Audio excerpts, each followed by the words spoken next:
Welcome back. We are still in the Foundations book and we will be covering Chapter 2, Professional Image. Our learning objectives is to explain professional image, employ image building basics, demonstrate a professional attitude, create your personal portfolio, and implement social media best practices. Now, if you think about someone who's a successful beauty professional, they're representing themselves in their beliefs in a professional manner. So I've always believed that you should be professional, but also treat everyone everywhere with kindness no matter the place that you're at. If you're out in a restaurant, if you're out getting groceries, because you never know who will recognize you and see you. And if you're acting kind of foolish or just not very professional or not ethical, I guess, that will look down upon. And you might have a client that sees you acting a certain way and maybe won't want to come back to see you if they think that you're not a good person, you know? But also you don't know who could be a potential client. But I also believe that you should be yourself. So if you're constantly trying to be someone you're not, that's going to take a lot of mental energy. And at the end of the day, you want people to like who you are personally. You shouldn't have to constantly act like you're somebody else. Also, being flexible, open, willing, and ready to work will put your success over many other professionals in your field. I know a lot of people that when the opportunity arises to take a client, they'd rather just go home early and they don't want to work on someone. So thinking about that, you're turning away one person that might be turning away potentially just a regular monthly income for you because they may have really liked you and wanted to come see you every month. You never know. So having that drive can help put you above other people. So professional image is the impression you want to project through both your outward appearance and also your conduct in the workplace. Someone could be extremely skillful and talented, like hands-on wise, practically wise, but if they're not professional or they have a bad reputation with their attitude maybe, they might not reach their full potential. I've known people who are really great practically, but when it comes to retaining clients or getting people to rebook them, they kind of fall flat. Also, your professional image is ultimately how clients and colleagues and employees perceive you, so it's important to dress and act how you want others to perceive you. And this takes us to our first question that you will answer in our quiz section on D2L. What are some qualities that demonstrate professionalism? Now, beauty professionals are typically expected to present a professional appearance that's both fashionable and put together or trendy. But sometimes if we go a bit beyond the boundaries that might be socially acceptable, you can get into trouble. Now, the 7-Eleven rule is basically that within 7 seconds, someone is going to establish 11 impressions about you. And one of those first 11 impressions is going to be a direct result of your appearance. And it's quite unfortunate that we live in a biased and judgmental society, but knowing that we can kind of work it to our advantage. So when you see someone in a suit and tie, you might think that they have their life together. They're probably smart and they make loads of money. And if you see an esthetician who has really clear skin or they look young for their age, you might put more trust into that person than you would an esthetician who doesn't, because you figure that the person that has clear skin knows what they're talking about or knows what they're doing. And personal grooming is the process of caring for parts of the body and maintaining an overall polished look. So this is going to be how someone dresses and takes care of their hair, their skin, and their nails, and that's going to reflect on their personal grooming habits. And for fragrance policies, a lot of spas often have a no fragrance policy, for staff just because there can be people who are sensitive or allergic to fragrances, so it's just better to avoid completely. So for personal grooming or the start of personal grooming, we want to express a professional image that's consistent or matches the image of the spa that you're working in. So we want to make sure we're wearing clean, stain-free, and pressed clothing. We want to adhere to workplace dress codes, so wearing a uniform if that's required. And at Kish, we don't need a uniform for class as long as you're wearing clothing that's appropriate to do services in. But in clinicals, once you guys start that, you'll be required to wear black scrubs because we'll be working with the public. And we want to kind of keep a consistent look for everybody. Also, wearing what's acceptable for any client that would walk in the door is important. So older populations might not want to see cleavage, so having something that sits higher up to make sure you're covered the entire time is a good look for everybody, typically. No one's going to complain about that. Also, wearing flattering clothing that's not too baggy or too tight.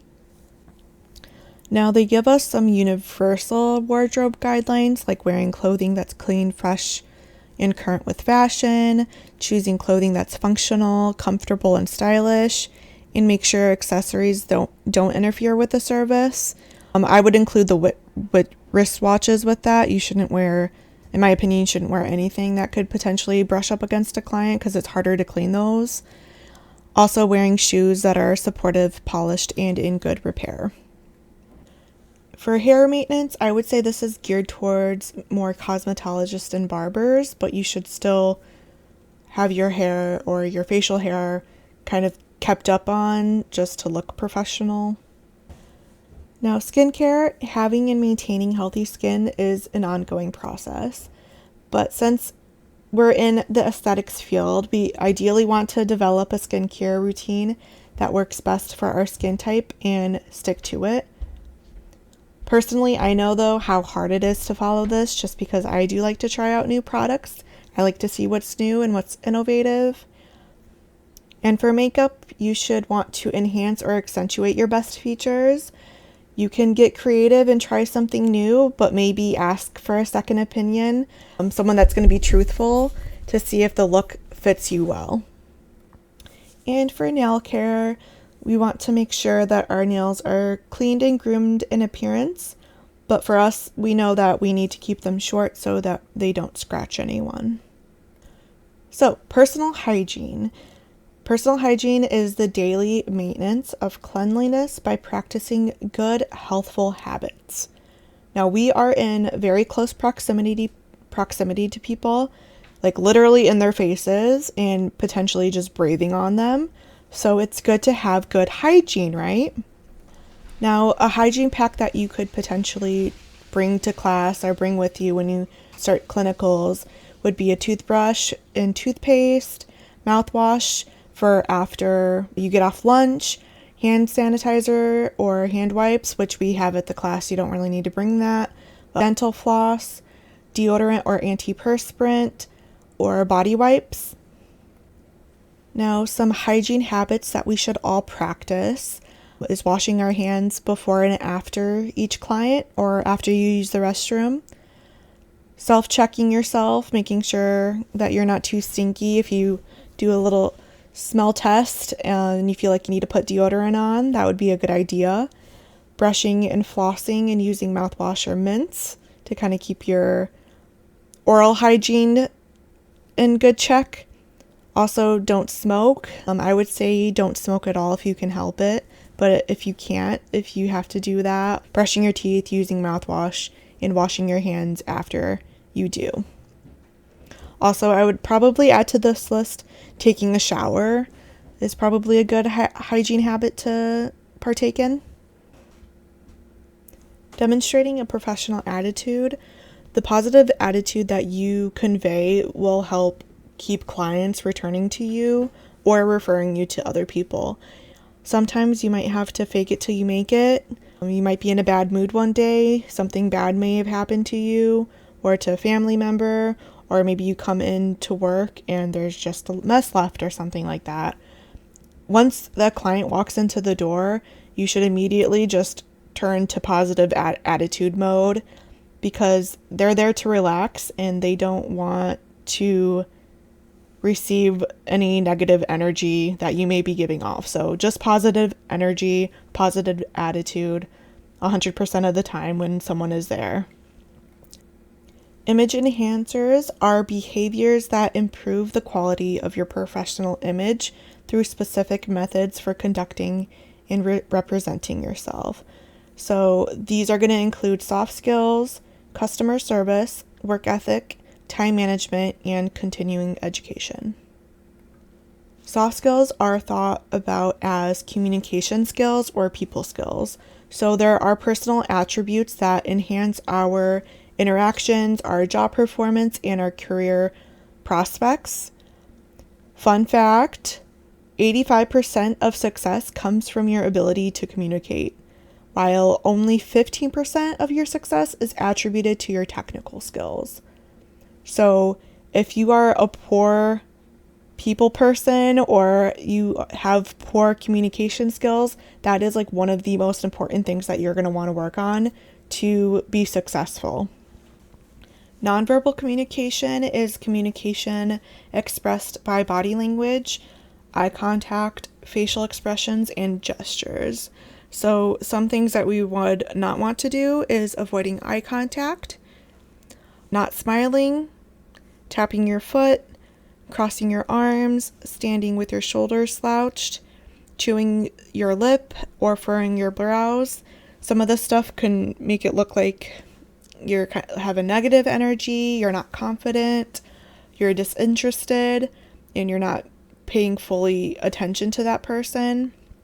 So it's best to avoid this list of things. Another image enhancer is customer service. We should think of customer service as providing a memorable experience to a person, and that the person receiving your service wants to experience that repeatedly, so they want to come back to you. Good customer service will meet your client's expectations, but if you go above and beyond and give great customer service, that's going to exceed their expectations and they'll be more likely to want to rebook with you personally. I always try to go above and beyond for my clients, because at the end of the day, I know this person is paying me to do a service and I want them to enjoy that service. They're paying my bills basically at the end of the day, really. Another image enhancer is going to be work ethic, and this one might be one of my favorites. So having a strong work ethic just means that you take pride in what you're doing in your work and you're committing to yourself to do a consistently good job for your clients. Showing a strong ethic, you would be motivated, so having the drive to take necessary actions to achieve short-term or long-term goals. Having integrity, so staying committed to a strong code of your moral values, and being honest kind of falls into this. Having good technical and communication skills, so having both of these will help you reach the level of success that you want to achieve, and it's something that you can work on. Also, enthusiasm and passion, so wanting to learn and grow as a professional so you can expand your skills and your knowledge, because the beauty industry is constantly evolving and constantly upgrading. New products are always coming out, new technologies are coming out. You should want to learn these things so that you can offer them to clients so they can have increased results. Our next image enhancer is time management. So being punctual or on time, it is a professional responsibility. There might be certain situations it can affect other people that you work with even. And if you find that you need more time between clients when you get out on your own, you might want to schedule extra time between your clients so you can stay punctual. You are responsible for your own time management. So if you do run late, it's important to communicate with anyone that it would affect immediately, so your clients or your coworkers, and also be prepared to offer solutions that could make up for lost time. And our last image enhancer is continuing education. So magazines, there are consumer magazines that keep us informed on what clients might be exposed to. There's also professional magazines that keep us informed about more industry information. There is also the internet. We live in a great time that we have the internet because it shows real-time trends. There are also conferences and trade shows that you can go to. This is a good place to network with other professionals and learn about things in the industry. You can take classes, and that could help with your soft skills, so your communication skills, or your hard skills, so your technical skills. And typically these are set in a year in advance. There are also local classes that you might be able to attend. Some are held by product manufacturers, some are held by supply stores, so like SalonCentric. I know BioElements does do a few online classes once in a while for new product releases. And this takes us to our second question. So for number 2, what is an image enhancer you feel you need to work on personally? An online portfolio or a website is a personal calling card where you display your talents and your work for potential customers or employers to evaluate your professional skills. The goal for a portfolio is to create a collection of photos and documents that reflect your skills, your accomplishments, and your abilities in your chosen career field. Some things that a portfolio would want to include would be diplomas, so including your high school and beauty school, student awards and achievements, your current resume and focusing on accomplishments, letters of reference from former employers, a summary of continuing education or copies of training certificates that you've completed, a statement of membership in industry of other professional organizations, statements of relevant civic affiliations or community activities, before and after photographs of services that you performed on clients or models, a brief statement about why you've chosen your career, release forms for photographs, and other information that you might need or you feel is relevant. When you pick photos for your portfolio, you want to have a good selection because this is going to show that you're capable of adapting to different clients that have different needs. If you're not in a position to create an online portfolio on a website, you can start with a portfolio in a binder. So these binders can be purchased at any office supply stores in different sizes. You should choose a size that's easy to carry and show to potential employers or clients. And keep in mind that your portfolio photos should be the same size. So if you have a portfolio that's 8x10, all of the photos inside of it should be 8x10. The presentation and layout of your portfolio will also be critiqued along with the photos inside. So the organization of your portfolio is a representation of your personal organization skills and your technical artistry, and also a demonstration of your professional image. When you make a portfolio, it should be prepared in a way that shows your professionalism. So you should use tabs to separate each section. The bound portfolio should be easy to carry and share. The photos should all have the same dimensions. Again, if your binder is 8x10, you should use photos that are 8x10. Electronic devices should be fully charged and the portfolio should be bookmarked. And a print copy of your digital portfolio should be on hand just in case. And this leads us to question 3. So what are 5 items you should put in a personal portfolio? Implement social media best practices. We all want to have a good social media etiquette. So similar to things that you would do in person professionally, you shouldn't bring up politics or religion. Some things that you want to do is moderate your personal, is use foul language, participate or entertain arguments online, post nude or embarrassing photographs, forward spam or promote bullying or bully other people. Implementing social media and maintaining your professional image online is a daily process, but it's also an investment of time that can have huge returns for your business. Using social media as a business tool, some things that we can do is including a link to your appointment form. So having a direct link to your website form or appointment management system so interested customers can make an appointment easier. Taking branded photos of your clients and tagging them with permission is a good idea. It would be a good idea to also have them choose the photo they want posted so they don't feel embarrassed by it. Tagging your business, which seems simple, but tagging and adding the location so people can see where the location is.